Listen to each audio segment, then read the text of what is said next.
Hi! నమస్తే అండి అందరికీ. నేను మీ హేమ. ఎలా ఉన్నారండి అందరూ? నేనైతే చాలా బాగున్నాను. మీరు కూడా బాగుండాలని మనస్ఫూర్తిగా కోరుకుంటున్నాను. ఈరోజు వ్లాగ్‌లో అయితే మేము తిరుపతికైతే బయలుదేరి వెళ్తున్నామనమాట. వెళ్ళే ముందు నేను ఎలా ప్రిపరేషన్స్ చేసుకుంటాను, పూజా విధానం ఎలా ఉంటుందని మీతో షేర్ చేసుకుంటాను. వీడియో ఎండ్ వరకు చూసేయండి. మీకు కనుక వ్లాగ్ నచ్చితే ఒక చిన్న లైక్ ఇచ్చేసి ఛానల్‌ని సబ్స్క్రైబ్ చేసుకోండి ఫ్రెండ్స్. ఇంక ఇదైతే ఈవినింగ్ 6కి నేను మా షాప్ దగ్గర నుంచి అయితే ఇంటికొచ్చాననమాట. ఇంక ఇంటికొచ్చిన తర్వాత ముందు రాగానే ఫ్రెష్ అయిపోయాను. ఇంక ఫ్రెష్ అయిపోయి ఇంకా బయట అయితే నేను 2 డేస్ ఉండను కాబట్టి ఇంక ఇల్లైతే తుడిచేసుకొని బయట ఇంకా ముగ్గు అయితే పెట్టేసేసుకున్నాననమాట. ఇంకా ముగ్గు పెట్టుకోవడం అయిపోయిన తర్వాత దానికి తగ్గట్టు మొన్న మేము వెళ్ళింది 23 రోజు తిరుపతి దర్శనానికి వెళ్ళామండి. దాని ముందు కార్తీక అమావాస్య కూడా వెళ్ళిపోయింది కదా! ఇంక అమావాస్య వెళ్ళిపోయిన తర్వాత ఇంట్లో దేవుడి పటాలు అవన్నీ క్లీన్ చేసుకోవాలి కాబట్టి ఇంకా ఆ పనైతే మా బుడ్‌కి దానికి ఏదైనా ఫేవరెట్ పని ఏదైనా ఉంది అని అంటే దేవుడి పటాలు చక్కగా క్లీన్ చేసి పసుపు, ఆ బొట్లు అవన్నీ పెట్టడం తనకి చాలా ఇష్టమండి. ఎప్పుడు అది నేను చేస్తాము. ఈరోజు నేను కొంచెం అంత హడావిడిలో ఉండి నేను షాప్ దగ్గరికి వెళ్ళిపోతే నేను వచ్చేటప్పటికి మా అమ్మాయి అయితే క్లీన్ చేసి పెట్టిందనమాట. సరేనని చెప్పి నేను బయట ముగ్గేయడం అవ్వంగానే ఇంకా పసుపు, కుంకుమ, అక్షింతలు గిన్నెలు ఉంటాయి కదా! దీపారాధన చేసుకునేవి అవి. ఇంకా అవైతే నేను క్లీన్ చేసేసుకొని ఇంకా పొడి క్లాత్ పెట్టి తుడిచేసుకొని ఇంకా కొత్తగా పసుపు, కుంకుమ అవన్నీ ఉంటాయి కదా! ఇంకా అవైతే పోసుకుంటున్నాను. పాతవి ఏమైనా ఉంటే అవి కూడా నేను తీసేస్తానండి. ఎందుకంటే ఎవ్రీ అమావాస్య వస్తే మాత్రం కంపల్సరీ దేవుడి పటాలవి నేను కంపల్సరీ క్లీన్ అయితే చేసుకుంటాను. ఇంక సరే అని చెప్పి ఇంకా పూజ చేసుకోవాలి కాబట్టి ఇంకా పసుపు, కుంకుమ, అక్షింతలు ఇవన్నీ అయితే రెడీ చేసుకుంటున్నాను. ఇంక ఈలోపు పిల్లలిద్దరు కూడా స్నానం చేసి రమ్మంటే వాళ్ళైతే స్నానం చేసి రావడానికైతే వెళ్ళారు. ఇంక మా అమ్మ అయితే నేనేం చేస్తున్నానా అని నా దగ్గరే ఉండి అన్ని పరీక్షగా చూస్తూ ఉంటదనమాట.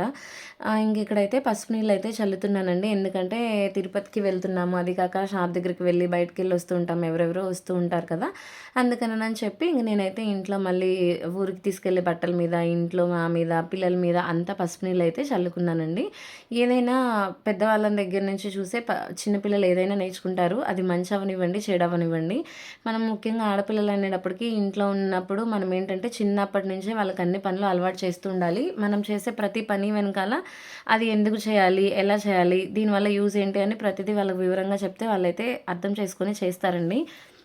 నా ఉద్దేశం ప్రకారం నేనైతే మా పిల్లలిద్దరి చేత ఏదో ఒక వర్క్స్ చెప్పి చేయించుకుంటూనే ఉంటాను. ఎందుకంటే ముందు వాళ్ళు చదువుకొని ఉంటారు. వాళ్ళ మీద పనులు చెప్పడం, చేయించడం అంత అవసరమా అనుకుంటారేమో. పిల్లలు పనులు చేస్తూ మన దగ్గరే ఉంటారు. వాళ్ళతో కబుర్లు చెప్పుకుంటూ మనము చేసుకోవచ్చు. అంతేకాకుండా ముఖ్యంగా ఆ ఫోన్‌కి, టీవీకి అయితే దూరంగా ఉంటారు. ఇప్పుడుండే మన ఓపికకి తగ్గట్టు కూడా ఇప్పుడు అన్నీ ఆపరేషన్‌లు కదండీ! ఓపిక ఎంత చేసినా కూడా కొంచెం అనేది తగ్గుతుంది. అలా కాకుండా పక్కన పిల్లలుంటారు కాబట్టి పిల్లలతో హెల్ప్ చేయించుకుంటే మనకు కూడా కొంచెం టైం సేవ్ అవుతుంది. అంతేకాకుండా వాళ్ళతో కొంచెం క్వాలిటీ టైమ్ స్పెండ్ చేసినట్టు ఉంటదని నేనైతే అనుకుంటూ ఉంటాను. మా పిల్లలిద్దరైతే మాక్సిమం నాకైతే ఏదో ఒకటి పని హెల్ప్ చేస్తూనే ఉంటారు. అంటే చాలా పెద్ద పెద్ద పనులేం కాదండి. బట్టలు తీయడం అనేది, లేదంటే మాకు బట్టల స్టాండ్ ఉంటది. బట్టల స్టాండ్ మీద బట్టలు ఆరేయటం, లేదంటే వాళ్ళ బ్లాంకెట్లు ఫోల్డింగ్ చేసుకోవడం, లేదంటే వాటర్ పట్టడం, ఇలాంటి చిన్న చిన్నయి తలా ఒక పనైతే చేసుకుంటూ ఉంటాం. ఎందుకంటే షాప్ దగ్గర చేసి, ఇంటి దగ్గర చేసి కొంచెం ఏజ్ పెరిగే కొద్దీ ఓపిక అనేది తగ్గుతుంది కదా! దానికి తగ్గట్టు ఇప్పుడు కొంచెం థైరాయిడ్ కూడా యాడ్ అయ్యేటప్పటికి కొంచెం అన్నంతా నాకైతే కొంచెం ఏంటో కొంచెం సేపు చేసిన తర్వాత అలసట అనేది వస్తుంది. ఇంకా అది కాకుండా నేను ఫుల్ అలసిపోయి ఉన్నానులెండి. ఎందుకంటే ఇంట్లో ఫంక్షన్స్ జరుగున్నాయి. ఇంకా తర్వాత వెంటనే ప్రయాణాలు, ఇంకా చుట్టాలొచ్చి ఎళ్ళిన వాళ్ళుంటారు. ఇంట్లో పనులుంటాయి కదా! అదనమాట. సరేనని చెప్పి ఇంకా దేవుడి పటాలు చూసారు కదండీ! అదేమైందంటే ఇంక మా అమ్మాయికి కొంచెం వచ్చినట్టుగా చిన్నది కాబట్టి తీయడానికైతే అన్నీ తీసి చక్కగా క్లీన్ చేసింది కాబట్టి ఎలా పెట్టాలనేది దానికి తెలీదు కాబట్టి నేనైతే దేవుడి పటాలు పెట్టేసుకున్నాను. ఇంకా పూలైతే ఇంట్లో రెడీగా లేవు. ఇంక మా బాబు కిందకెళ్ళి కోసుకొస్తా అంటే సరే కింద మాకు యెల్లో ఫ్లవర్స్ ఉంటాయి కదా! అవి ఉంటే అవి కోసుకొని వచ్చేసాడు. ఇంకా దాన్ని పెట్టేసి ఇంక నేనైతే ఇంట్లో దీపారాధన చేసుకొని కొబ్బరికాయ కొట్టాను. ఎప్పుడైనా మనం తిరుపతి ప్రయాణానికి గానీ, ఏదైనా దేవుడు గుళ్ళకో, తీర్థయాత్రలకు వెళ్ళేటప్పుడు ఇంట్లో కంపల్సరీ దీపారాధన చేసుకొని, పూజ చేసుకొని వెళ్ళాలి అనేది నేను రీసెంట్‌గానే తెలుసుకున్నాను. నాకేంటంటే ఏదైనా ఒకటి మైండ్‌లో దేవుడికి సంబంధించి గానీ, ఏదైనా ఈ విషయం చేయాలి, ఈ విషయం చేయకూడదననంటే చచ్చినా నేను ఆ పని చేయకూడదంటే దాని జోలికి మాత్రం పోనండి. ఎందుకంటే అది చేస్తే మళ్ళీ ఏమైద్దని నాకు గిలిగిలిగా ఉంటదనమాట. సరే అని చెప్పి నేను రీసెంట్‌గా విన్న వీడియోస్‌లో దాంట్లో ఇలా పూజ చేసుకొని బయలుదేరి వెళ్తే మంచిది అన్నారు. సరేనని చెప్పి ఎందుకు విన్న తర్వాత అలా ఉండడం అని చెప్పి ఇంట్లో పూజ కూడా నేనైతే చేసేసుకున్నానులెండి. ఇంక తర్వాత ఏమైందంటే ఇంకా కాలికి అది బెల్ట్ అనమాట. ఇంకా లాస్ట్ ఇయర్ లెగ్మెంట్ టైర్ అయితే నేనైతే సర్జరీ చేయించుకున్నాను. అదేంటో తెలీదండి. అది ఏందో తగిలిన దానికే కాలుకి తగులుతా ఉంటది. అది నాకే జరిగిద్దో తెలీదు. అందరికీ అలా ఉంటదో తెలీదు కానీ నాకు మాత్రం ఇప్పుడు ఆపరేషన్ చేయించిన తర్వాత అది మూడోసారి 2 సార్లు జారింది గానీ స్లిప్ అయింది. పడిపోయింది టైల్స్ బండల మీద.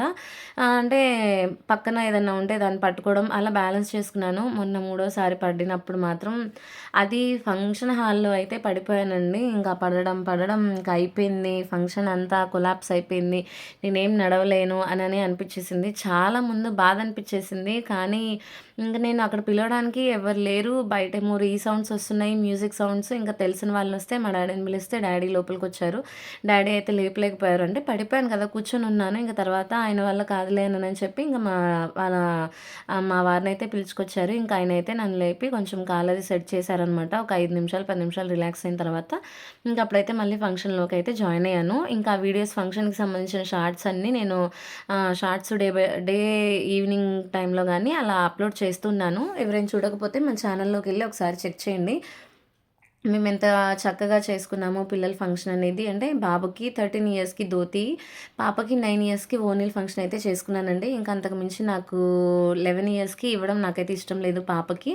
బాబుకి గూడా 15 సంవత్సరాలంటే మగపిల్లలు హైట్ వచ్చేస్తారు. ఇంకా 15 సంవత్సరాలంటే వాళ్ళకి కొంచెం ఫీలింగ్ అనేది వేరుగా ఉంటది. షై అయిపోతూ ఉంటారు. అందుకని చెప్పి ఇప్పుడైతే చిన్న పిల్లలు ముద్దుగా బావుంటారని చెప్పి నేను 13, 9లో అయితే చేసుకున్నాను. దానికి తగ్గట్టే నేను ఏ ఎక్స్‌పెక్టేషన్స్‌తో చేసుకున్నానో అదే ఎక్స్‌పెక్టేషన్స్‌తో పిల్లలైతే చాలా ముద్దుగా ఉన్నారు. మేమైతే ఇప్పుడుకి తగ్గట్టు కొంచెం చేశాము. ఫంక్షన్ అయితే చాలా జరిగింది. అవి నేను షార్ట్స్‌లో అప్‌లోడ్ చేశాను.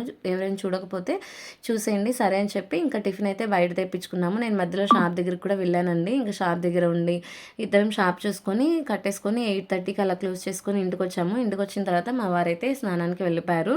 ఇంకొస్తూ టిఫిన్ తెచ్చారు. ఇంక మేము పుల్కాయ తినేసి ఇంకా తర్వాత టీ పెట్టుకొని టీ తాగి ఇంకా లగేజీలన్నీ సర్దేసుకొని కావాల్సినవన్నీ తీసుకొని ఇంకా రైల్వే స్టేషన్‌కైతే వచ్చేసాము. ఇంకా అక్కడైతే ట్రైన్ రావడానికి చాలా టైం అయితే ఉందనమాట. ఇంకా మా అమ్మాయి అయితే సరదాగా ఒక ఇన్‌స్టాగ్రామ్ రీల్ కోసం అని చెప్పి దాన్ని చేయమంటే చేయనంది. సరే అని చెప్పి నేనైతే చేశాను. ఇంక మా అమ్మ అయితే చేయలేదు. నాకది హెడ్‌కి పెట్టుకునేది. ఎప్పుడో లాస్ట్ టైము ఒక 3, 4 మంత్స్ బ్యాక్ వెళ్ళినప్పుడు తీసుకొచ్చాను తిరుపతిలో. ఇంక మా అమ్మ అయితే భద్రంగానే ఉంచుకుందిలెండి. నేను బ్యాగ్ ప్యాక్ చేసుకున్నాను కదా! ఇందాక వీడియోలో దాని గురించి చెప్పలేదు కదా! ఏదైనా సెపరేట్‌గా అలా దేని దానికి మెడిసిన్స్‌కి, ఫ్యాన్సీ ఐటెమ్స్‌కి ఇవన్నీ దేని దానికి సెపరేట్‌గా ఒక బ్యాగ్ అయితే నేను 2 సైడ్స్ వేసుకునే బ్యాగ్ అయితే పెట్టుకుంటానండి. హ్యాండ్ బ్యాగ్ అసలు ఎక్కువ ప్రిఫర్ చేయను. ఈ 2 సైడ్స్ బ్యాగ్ అయితే కొంచెం సేపు నేను, కొంచెం సేపు మా అబ్బాయి అలా తగిలించుకోవడానికి బావుంటది కదా!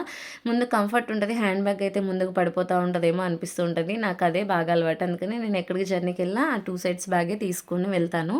ఇంకా దాని పని కూడా అయిపోయింది. త్వరలోనే కొత్తది తీసుకుందాం అనుకుంటున్నాను. మళ్ళీ నెక్స్ట్ జర్నీకి ఏదైనా ప్లాన్ చేసినప్పుడైతే కంపల్సరీ తీసుకుంటాననమాట. ఇంకా ఇక్కడ ట్రైన్ రాలేదని చెప్పి పిల్లలు అటు ఇటు తిరుగుతూ ఆడుకుంటూ ఉన్నారు. ఇంకా అక్కడ ఇందాక నేను ట్రైన్‌లో కుకింగ్ చేస్తుంటే మీకు అది తీశాను కదా! నేను ఫస్ట్ టైమ్ చూస్తున్నాను. ఎవరైనా చూడకపోతే మీరు కూడా చూస్తారని ఒక క్లిప్పింగ్ అయితే యాడ్ చేశాను. ఇంక మా వారు పిల్లలైతే సరదాగా ఎక్కిరిస్తూ ఉన్నారనమాట. మా వారు పిల్లలు ఎప్పుడు ఇలా సరదాగానే ఉంటారండి. మా వారు సీరియస్‌గా ఉండాలి. హస్బెండ్ అంటే హస్బెండ్ లెక్కనే ఉండాలి అన్న ఇదిలో ఉండదు.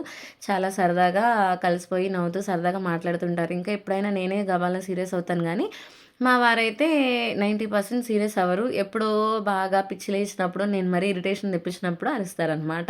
ఎప్పుడు ఫ్యామిలీతో సరదాగానే ఉండాలి. అరుచుకుంటే చేసుకుంటే ఏమొస్తది అని చెప్తూ ఉంటారు. ఇంకా ట్రైన్ అయితే వచ్చేసింది. మేము వెళ్ళాల్సిన ట్రైన్ అయితే ఎక్కేసేసేసి ఇంకా పైన థర్డ్‌లో అయితే పిల్లలిద్దరికీ ఎవరికి వాళ్ళకే బుక్ చేసాం. కానీ మా అమ్మాయికి వేరే వచ్చిందని ఇంక మా అబ్బాయి, మా అమ్మాయికి ఒక బెర్త్ ఇచ్చేసాము. నేనొకటి, మా వారు ఒక బెర్త్ అయితే తీసుకున్నారనమాట. సరే అని చెప్పి ఇంక ట్రైన్ అయితే స్టార్ట్ అయిపోయింది. మా జర్నీ కూడా స్టార్ట్ అయిపోయిందనమాట. నెక్స్ట్ తిరుపతి వ్లాగ్ అయితే రేపు పోస్ట్ చేస్తాను. వీడియో ఎండ్ వరకు చూడండి. నచ్చితే ఒక లైక్ ఇచ్చేసి సబ్స్క్రైబ్ చేసుకోండి.